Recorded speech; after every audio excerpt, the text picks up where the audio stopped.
আচ্ছা, ভারতের রাজস্থানে এমন একটা দুর্গের কথা ভাবা যাক, যাকে ঘিরে আছে শুধু রহস্য আর ভয়। জায়গাটার নাম ভাঙ্গার দুর্গ, আর এটা নাকি এশিয়ার অন্যতম ভৌতিক আর বিপজ্জনক জায়গাগুলোর একটা। কিন্তু কেন? চলুন এ রহস্যের গভীরে ঢোকা যাক। দুর্গের ঠিক বাইরেই একটা সরকারি সতর্কবার্তা ঝোলানো আছে। দিনের আলো থাকতে থাকতেই এর দরজা সবার জন্য বন্ধ হয়ে যায়। কিন্তু প্রশ্নটা হলো, কেন? কি এমন আছে ওখানে যে সূর্য ডোবার পর আর ঢোকা যায় না? আর এই নিষেধাজ্ঞার পেছনেই তো আসল রহস্যটা লুকিয়ে আছে। ঠিক কী কারণে জায়গাটা নিয়ে এত ভয়, এত গল্প? চলুন সে কিংবদন্তিটা শোনা যাক, যা এই দুর্গটাকে এত কুখ্যাত করে তুলেছে। সব কিছুর শুরু হয়েছিল এক সুন্দরী রাজকন্যা আর এক তান্ত্রিককে ঘিরে।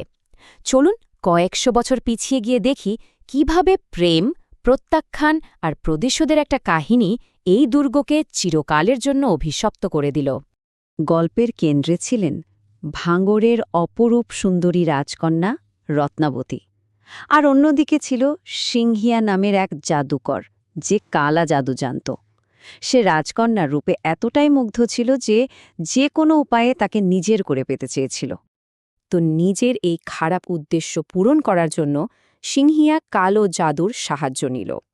সে একটা সুগন্ধি তেলের শিশিতে এমনভাবে জাদু করল যাতে ওই তেল ব্যবহার করলেই রাজকন্যা তার বশে চলে আসেন। কিন্তু সিংহিয়া একটা ভুল করে ফেলেছিল। রাজকন্যা রত্নাবতী শুধু সুন্দরীই ছিলেন না, তিনি খুব বুদ্ধিমতীও ছিলেন। তিনি ঠিকই সেই ষড়যন্ত্রটা ধরে ফেললেন। রাজকন্যা সেই জাদুকরি তেলের শিশিটা নিজের কাছে রাখলেন না, বরং কাছেই থাকা একটা বিশাল পাথরের ওপর ছুঁড়ে মারলেন। আর ঠিক এই একটা পদক্ষেপে পুরো খেলার মোড় ঘুরে গেল। আর ঠিক এই মুহূর্তেই গল্পটা একটা ভয়াবহ দিকে মোড় নেয়।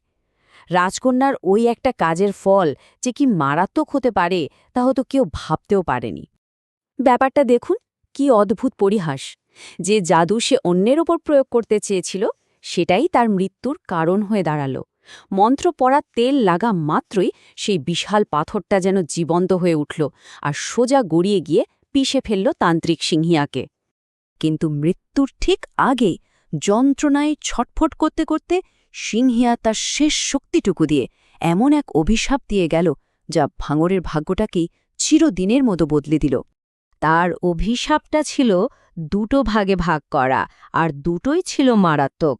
প্রথমটা হলো এই দুর্গ আর এর ভেতরে থাকা সবাই ধ্বংস হয়ে যাবে, আর দ্বিতীয়টা হলো তার অতৃপ্ত আত্মা এই ধ্বংসস্তূপেই ঘুরে বেড়াবে, আর রাতের বেলায় যদি কেউ এখানে থাকে তাকে কেড়ে নিয়ে যাবে। তান্ত্রিক তো মারা গেল, কিন্তু গল্পটা এখানেই শেষ হলো না, বরং বলা যায় আসল ভয়াবহতার শুরু হলো এখান থেকেই। চলুন দেখি কিভাবে সেই ভয়ঙ্কর ভবিষ্যৎবাণী সত্যি হয়েছিল। ভাবা যায়, অভিশাপটা দেওয়ার ঠিক পরের বছরেই মুঘলরা ভাঙড় আক্রমণ করল, আর সেই ভয়ঙ্কর যুদ্ধে দুর্গটা প্রায় মাটির সাথে মিশে গেল। রাজকন্যা সহ দুর্গের প্রায় সবাই মারা গেল। একসময়ের জমজমাট একটা রাজ্য মুহূর্তের মধ্যে একটা ভুতুড়ে মৃত্যুপরীতে পরিণত হল। আর তখন থেকেই লোকে বলে দুর্গের বাতাসে যেন অভিশাপটা মিশে আছে।